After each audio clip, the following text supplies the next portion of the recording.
ठीक है, चलो इधर डायमेंशनल एनालिसिस का मतलब क्या होता है? जो भी हमने ये पढ़ा था, क्वांटिटी दो टाइप की पढ़ी थी। एक हमने पढ़ा था कि फंडामेंटल क्वांटिटी, एक हमने पढ़ा था डेराइव्ड क्वांटिटी, है ना। फंडामेंटल फिजिकल क्वांटिटी जो किसी भी दूसरी क्वांटिटी पर डिपेंड नहीं करती थी, the quantities which are independent of other quantities, यही पढ़े थे।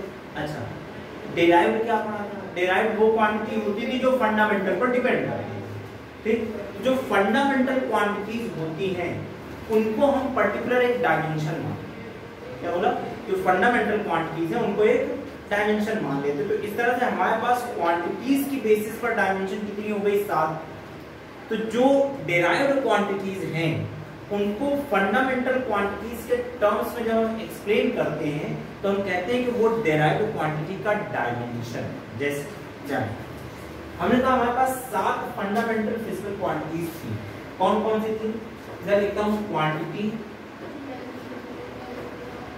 ठीक है, और इधर लिखते हैं, एक काम करते क्या लिखा जाए? डायमेंशन। ठीक, क्वांटिटीज कौन कौन सी? फंडामेंटल, हाँ, फंडा भी मेंटेन फंडामेंटल क्वांटिटीज में नाम कौन कौन सा लिया गया? पहला नाम लेते थे आप लेंथ का, है ना, फिर मास, फिर टाइम, फिर टेम्परेचर, या फिर जिसको आप थर्मोडायनामिक टेम्परेचर कहते थे, थर्मोडायनामिक टेम्परेचर, फिर इलेक्ट्रिक करंट और ल्यूमिनस इंटेंसिटी और एक आप लेते थे अमाउंट ऑफ सब्सटेंस, ठीक, क्या? हाँ, सब्सटेंस। अब मुझे याद समझ में आया तो सब्सटेंसेस, हाँ, सब्सटेंस, ठीक है, सब्सटेंस नहीं। देखो लेंथ का डायमेंशन क्या लिखा जाएगा? L। ठीक, जब भी डायमेंशन लिखा जाता है तो डायमेंशन हमेशा कैपिटल लेटर में लिखा जाता है, कर्सिव नहीं बनाना, सिंपल लेटर में बनाना। सिंपल L बनाया और इसको स्क्वायर ब्रैकेट में बंद कर दिया। ठीक, मास को कैपिटल M से डिनोट करते हैं और स्क्वायर ब्रैकेट में बंद कर दिया। टाइम के लिए T, ठीक, टेम्परेचर के लिए, अब ध्यान सुनो, कुछ बहादुर होते हैं टेम्परेचर को भी T से लिख देते हैं और टाइम को भी T से लिख देते हैं, गड़बड़ हो जाती है। ठीक है, तो टेम्परेचर को लिखने के दो तरीके, एक तो स्टैंडर्ड तरीका जो कि एनसीईआरटी भी यूज करता है, that is K, capital K, ठीक, केल्विन वाला K।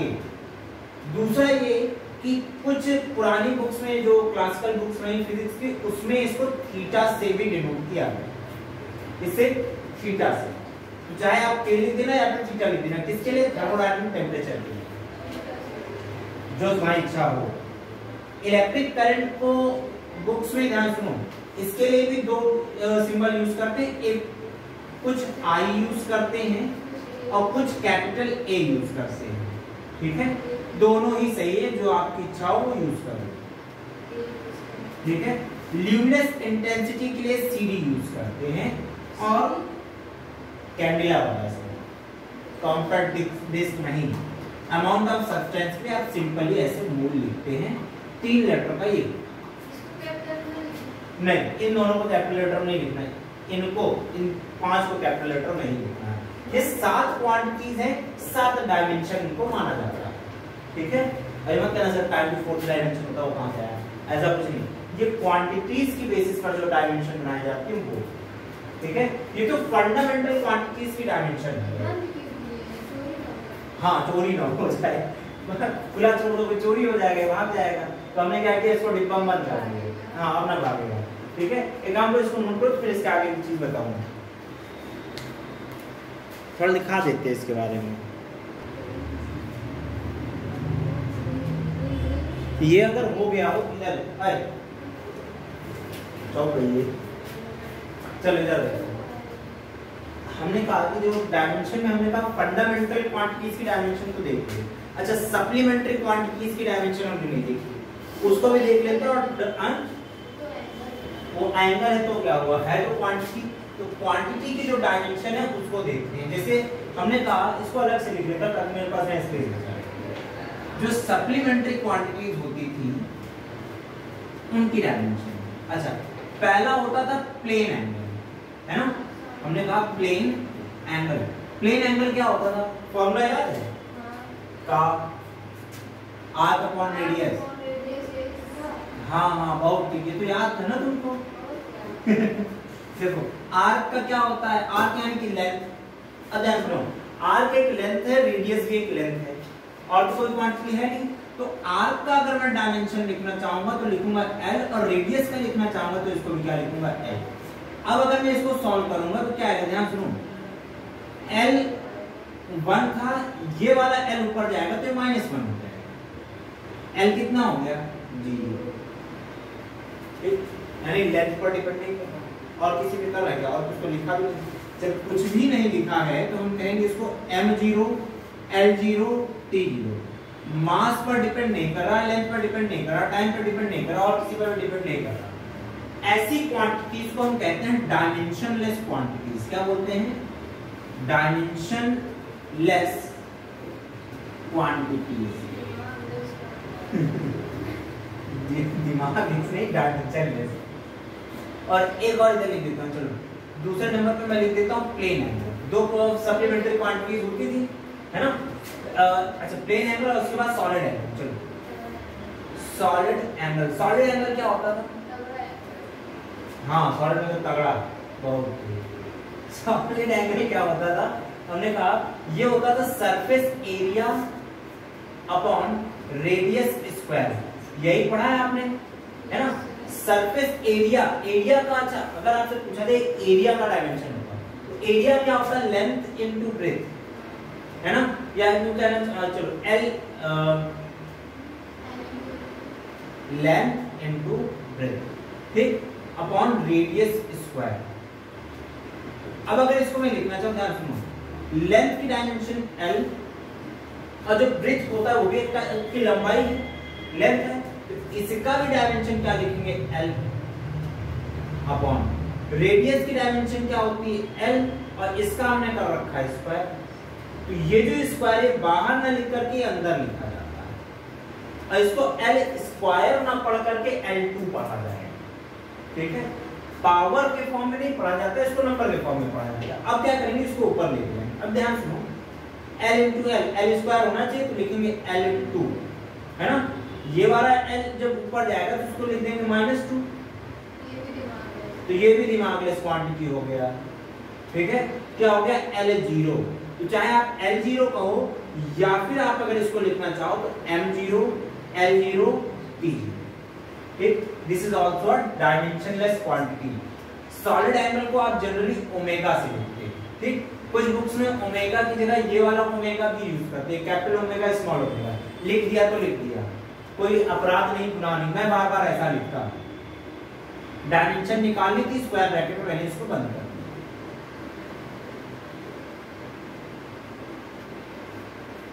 ठीक। This is a dimensionless quantity.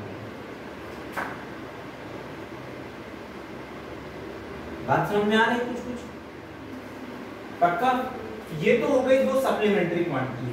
अब हमको इसी के साथ पढ़ना कुछ डेराइव्ड क्वांटिटीज का, डेराइव्ड क्वांटिटीज, इनका हमको जो है डायमेंशन निकालना है। प्रैक्टिस करते हैं, काम करते हैं, इसको नोट करते हैं, फिर आगे बढ़ते हैं। आगे का टॉपिक शुरू करें ना। ड्राइव नहीं, डेराइव।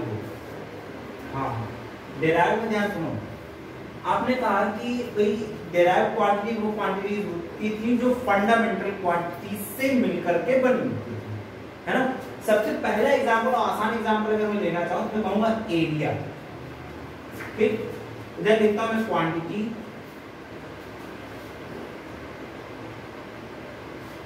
और इस साइड में लिख देता हूं इसका फॉर्मूला, क्वांटिटी का फॉर्मूला, ठीक। और इधर साइड हम लिखेंगे डायमेंशन, ठीक। एरिया का फॉर्मूला क्या होता है, लेंथ इनटू ब्रेथ, क्यों, l इंटू बी, लेंथ का डायमेंशन l, b का dimension l, l into l, तो डायमेंशन क्या आ गया l2। ठीक, इसी तरह अगर मैं बात करूं वॉल्यूम की, ठीक है, तो वॉल्यूम का फॉर्मूला क्या होता है, length into breadth into height. तो अगर मैं लिखना चाहूं मैं लिखूंगा l b h।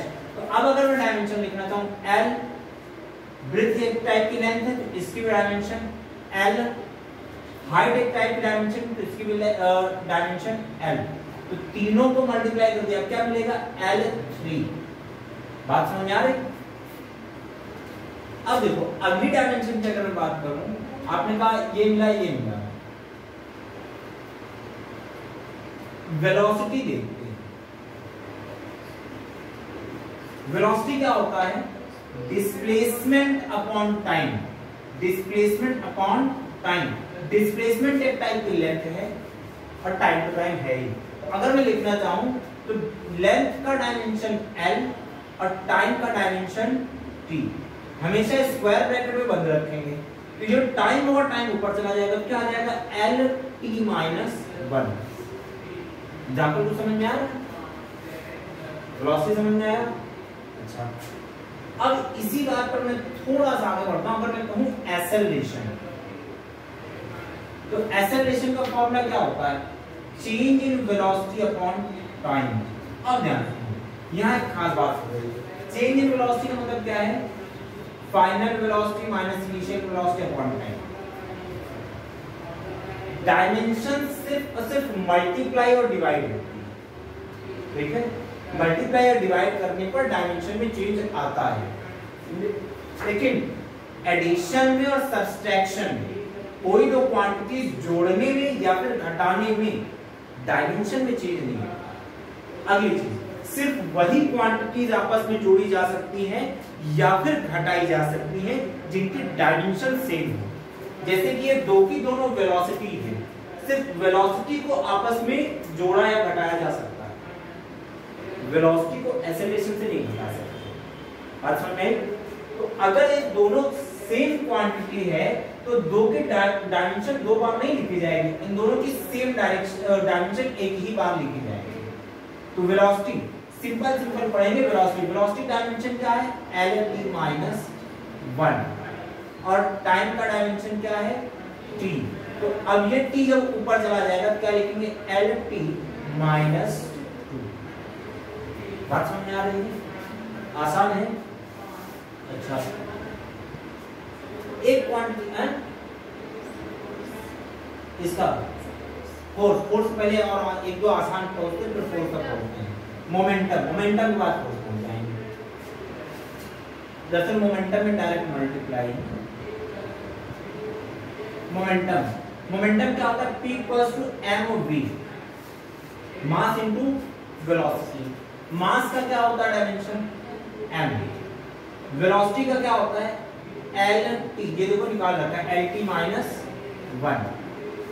अगर आपको पता है तो आप यहीं से उठा के रख दो, नहीं पता तो एक बार आप कैलकुलेट कर सकते हैं, ठीक है। ये तो अभी शुरुआत में जो हम कर रहे हैं ये तो इतना आसान है कि हम डायरेक्टली कर रहे हैं, ठीक है। तो मान लीजिए जब रेजिस्टेंस का निकालेंगे, ठीक है, पोटेंशियल डिफरेंस का निकालेंगे तो ऐसे एक लाइन में नहीं कर पाएंगे, तो हम लोग उसको अलग अलग करके निकालेंगे, ठीक है। तो थोड़ा डिस्क्रिप्टिव हो जाएगा। इसका डायमेंशन क्या आ गया m l t माइनस 1। तो अगर मैं ये कहना चाहूं कि भाई मोमेंटम का डायमेंशन जो हमने बताया उसका मतलब क्या है, तो हम ऐसे कहेंगे कि मोमेंटम नाम की जो क्वांटिटी है वो मास पर एक बार, लेंथ पर एक बार डायरेक्टली डिपेंड कर रही है और टाइम पर भी एक बार डिपेंड कर रही है, लेकिन इनवर्सली डिपेंड कर रही है। इनवर्सली इतनी क्वांटिटीज को मिला करके हमारा मोमेंटम बना है, ठीक है। छठवें नंबर पे अगर हम बात करें फोर्स की, जैसे अभी उन्होंने कहा फोर्स की बात, देखो फोर्स क्या होता है, F जो होता है मास इनटू एक्सेलरेशन ma, ठीक। तो मास का डायमेंशन m, एक्सेलरेशन का डायमेंशन चाहो तो यहां से उठा लो, क्या होता है lt माइनस 2, lt माइनस 2, ठीक। तो लिखना चाहेंगे क्या लिखेंगे m l t माइनस 2, ठीक, मल्टी माइनस 2 है ना। जनरली क्या होता है, जैसे हम लोग पढ़ते पढ़ते आदी हो जाते हैं सब चीजों पे, तो MLT माइनस 2 इतना वोल्यूम लंबा लगता है, सब कहीं का मल्टी माइनस 2। चलो एक और चीज देख लेते हैं, वर्क। ठीक, वर्क क्या होता है, W क्या होता है, force into displacement, F into D। ठीक, FD ये मैं कहना फिक्स डिपॉजिट, FD। हाँ ऊपर वाला माँ है, इसको क्या कहोगे? चलो FD का फोर्स का डायमेंशन क्या निकाला आपने, यहाँ लिखा है MLT माइनस 2। और डिस्प्लेसमेंट क्या होता है, टाइप का लेंथ है, लेंथ का डायमेंशन क्या लिखोगे, L। बात समझ में आ रही? चलो तो क्या हो जाएगा, ML2 और T माइनस 2। आसान है क्या? इतना छापो, फिर इसके आगे की कहानी में फिर से बताऊं।